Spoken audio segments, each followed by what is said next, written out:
Shiba Inu coin का आज का दिन तो बुरा चल रहा है, लेकिन आप लोगों को मैं दिसंबर की खुशखबरी सुनाने जा रहा हूं इस मंथ के अंदर।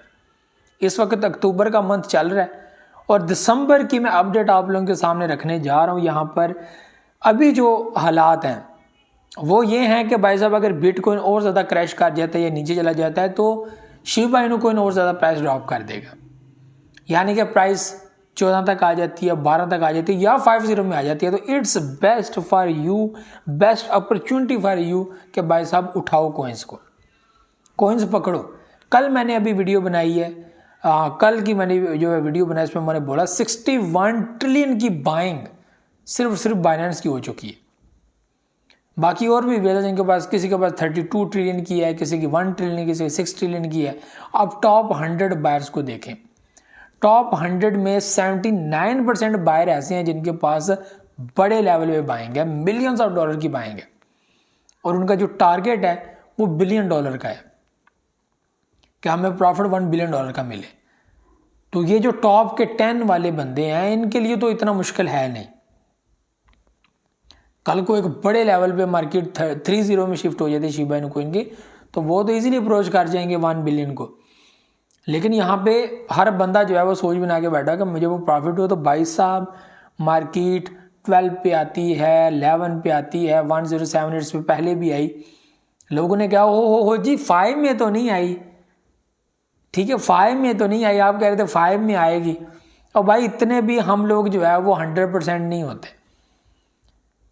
ठीक है। वो कहते हैं कि भाई साहब इस बंदे ने बात की है, जरा सा भी फर्क रह गया तो मैं पकड़ लूंगा। अरे गिर तो गई ना मार्केट, नीचे बिल्कुल उसके करीब तो आ गई ना, करीब से करीब तर आ गई। 1% का फर्क रह गया, उसने कहा भाई साहब ये मौका है मेरे पास। और भाई साहब 50 में तो नहीं ना आई, बेशक 1-2 पॉइंट्स का फर्क था, लेकिन 50 में तो नहीं ना आई। तो ये चीज़ें भी लोग जो है वो बड़े पॉइंट पिक करते हैं। बहरहाल जी वो कहते हैं ना कि जिन जो कुछ कर नहीं सकते वो पॉइंट्स के ऊपर जो है वो फिर तनकीद ही करते हैं। बहरहाल I don't care about that. तो मैं आपको यहाँ पे ये चीज़ बताना चाहता हूँ कि दिसंबर का मंथ बड़ा इंपॉर्टेंट है, ठीक है। एक तो एलन मस्क जो है वो इसको जो है वो अडॉप्ट करने का सोच रहे हैं और अडॉप्ट इस हवाले से कि इसको एज अ पेमेंट जो है वो यूज़ किया जाएगा। डॉज कॉइन को ज़्यादा सपोर्ट देते हैं एलन मस्क, लेकिन शिबा इनु को लेकर भी क्या एलन मस्क ऐसी एक्टिविटी कर सकते हैं, क्योंकि ये एक ऐसे हाइप क्रिएट करने वाले बंदे हैं कि कॉइन के साथ इनको कोई इंटरेस्ट नहीं होता। ये जस्ट ये है कि एक जो है वो कर दिया, ट्वीट कर दिया डेट सीट, और उस कॉइन के अंदर लोग पैसा लगाना शुरू कर देते हैं और दोबारा वो प्रोजेक्ट जो है वो ज़ीरो हो जाता है। और एक ही प्रोजेक्ट है जो अभी तक ज़ीरो नहीं हुआ, वो है डॉज कॉइन, जिसको सपोर्ट कर रहे हैं। तो शिबा इनु को भी सपोर्ट मिल सकती है, लेकिन वो क्या सीरियस सपोर्ट होगी या जस्ट ऐसे जैसे मजाक करते रहे हैं पहले भी मीम कॉइन को लेकर का, वैसी जो है वो होगी। और दूसरी बड़ी चीज़ यहाँ पर कि शिबा इनु की जो मेन टीम है वो 100% बिलीव के अंदर। उन्होंने बोला भाई साहब सितंबर का जो मंथ है प्राइसेस 21 के अंदर गई हैं, ये बुलिश आप लोगों के लिए एक अलर्ट है कि भाई साहब तैयारी पकड़ लो। ये प्रोजेक्ट बड़ा लंबा बुलिश देगा और तगड़ा बुलिश देगा, आप लोगों की सोच है। प्रॉफिट मिस मत कर देना और ये सोचते ना रह जाना कि भाई साहब मैंने बाइंग करनी थी, मौका नहीं मिला, मैंने बाइंग करनी थी, मैं सोच रहा था अभी वो करूँगा, कल करूँगा, परसों करूँगा। जैसे मार्केट क्रैश होती है या फिर एक अच्छे पॉइंट के अंदर हर तरह की रिसर्च करने के बाद अगर आप लोग बड़े लेवल पे कॉइन्स परचेज कर सकते हो, इस बेस्ट टाइम फॉर यू। अभी 1664 के ऊपर मार्केट है। अगर मार्केट गिरती है और ज़्यादा, और गिरने के चांस भी हैं, तो मार्केट 14 पे भी आ सकती है, 12 पे भी आ सकती है, 50 के अंदर वापस आ सकती है। अगर ऐसा हो जाता है तो मैं कहता हूँ कि ये तो आप लोगों के लिए एक बड़ा मौका है। मैं तो शिबा इनु के अंदर ये मौका ढूंढ रहा हूँ कि एक बार फिर से 50 के अंदर आए, मैं परचेजिंग कर लूँ। और अल्हम्दुलिल्लाह से हमने परचेजिंग करवाई है शॉर्ट ट्रेडर्स को, जिन लोगों ने सिर्फ 1 डे ट्रेड लगाई होती है, लेकिन उन लोगों ने भी जो है वो 11 के अंदर, 10 के अंदर जो परचेजिंग की थी, ठीक है। और उन लोगों ने सेलिंग जो है वो 21-20 के अंदर की है, स्टॉप लिमिट का यूज़ करके, जिस स्टॉप लिमिट का यूज़ करके 12-13 के ऊपर भी जिन लोगों ने परचेजिंग की थी उन्होंने प्रॉफिट कमाया। सबको कह रहा था भाई साहब बुलिश आएगा, बस वेट करें, बुलिश आएगा, बुलिश बनेगा, ठीक है। तो यहाँ पर लेयर 3 को लेकर जो है वो अपडेट भी आने जा रही है। ऐसा कहा जा रहा है कि मेन नेट के ऊपर काम हो रहा है, हो सकता है शिबा इनु का अपना मेन नेट आ जाए।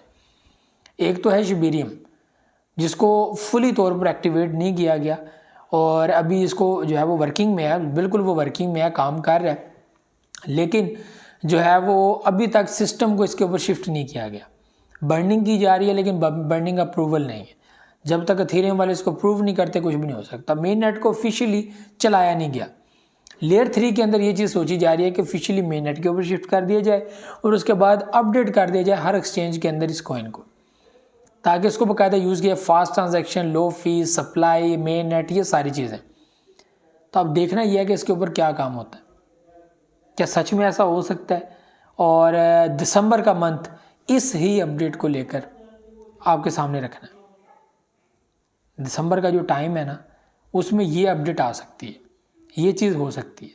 अब देखना ये है कि ये अब दिसंबर के अंदर ऐसी कोई एक्टिविटी होगी, लेकिन मैं आपको प्रेडिक्ट करने जा रहा हूँ दिसंबर का मंथ वैसे ही सभी कोइंस के लिए बड़ा अच्छा रहेगा, लेकिन शिबा इनू वालों को मैं कहूँगा कि नवंबर के बाद दिसंबर, हो सकता है नवंबर में बुलिश आ जाए, लेकिन जो है वो दिसंबर एक तगड़ा बुलिश लेके आ सकता है शिबा इनू के लिए, तगड़ा बुलिश। तो भाई साहब ये टाइम है, मार्केट ज़्यादा गिरती है, इट्स बेस्ट। देखें लोग पता क्या कहते हैं, मैं अक्सर लोगों की सुनता हूँ जो अभी ट्रेडिंग करना चाह रहे होते हैं या कुछ टाइम हुआ है इनको ट्रेडिंग करते हुए, या बहुत सारे लोग ऐसे हैं काफ़ी टाइम से ट्रेडिंग कर रहे हैं, लेकिन उस तरह की ट्रेडिंग नहीं, जस्ट यही कि बस देख लिया मार्केट का, बस पता है जी, मैं तो 4-5 साल हो गया इसको देख रहा हूँ, तो भाई साहब ये आता कुछ नहीं है। रीज़न ये है कि पता है चीज़ का, लेकिन उसके बारे में ज़्यादा ध्यान नहीं दिया। तो वो लोग कहते हैं कि भाई साहब देखो, जब हम परचेजिंग करते हैं मार्केट गिर जाती है, मार्केट ड्रॉप हो रही है, तो जब मार्केट ड्रॉप हो रही हो तो ये तो अच्छा टाइम नहीं है परचेजिंग करने का, क्योंकि जाहिर सी बात है हालात ख़राब हैं, क्या पता कल को और ख़राब हो जाए, आपको और नुकसान हो जाए। देखिए ये चीज़ चेक की जाती है शेयर मार्केट्स के अंदर, यानी कि जहाँ पे आप शेयर्स खरीद रहे हो, ठीक है, या फिर फॉरेक्स के अंदर। एक स्पॉट ट्रेड है, स्पॉट ट्रेड में क्या होता है कि आपको जितनी लो करेंसी मिल रही हो, या आपने रिसर्च करनी होती है, ये मुझे फ़ायदा देगी, जितनी लो के ऊपर आप परचेजिंग करें, कल को बुलिश होगा तो उसका फ़ायदा आपको होगा। हाई ये अच्छी मार्केट चल रही हो तो उसमें आप लोग कूद जाएं, उसमें परचेजिंग कर लें, तो उसका तो फ़ायदा नहीं है। होने को हो सकता है क्या पता उससे मार्केट डबल बुलिश कर जाए, लेकिन ये भी हो सकता है कि जो बुलिश की हुई है वो गिर जाए, और गिरे फिर उसको रिकवर करने में टाइम लगे और आप वेट करते रहेंगे, ओ माय गॉड मैंने तो इस रेट के अंदर लिया था और ये अब तो ऊपर ही नहीं आ रही, करेंसी ऊपर ही नहीं आ रहा, प्रोजेक्ट ऊपर नहीं बढ़ रहा। तो हमेशा से लो रेट के अंदर परचेजिंग का बनता है। जब भी मार्केट क्रैश होती है, it's best time for you purchasing पकड़ लो। स्पॉट के अंदर कौन सा नुकसान है, फ्यूचर के अंदर नुकसान है, ठीक है। ये चीज़ें प्लीज़ रखा करें। बाकी बड़ा बुलिश इन दिसंबर देखने को मिल सकता है, तो ये चीज़ें मुझे तो ज़्यादा दुआ में हाजिर कबूतर कर रखिएगा। अल्लाह हाफ़िज़।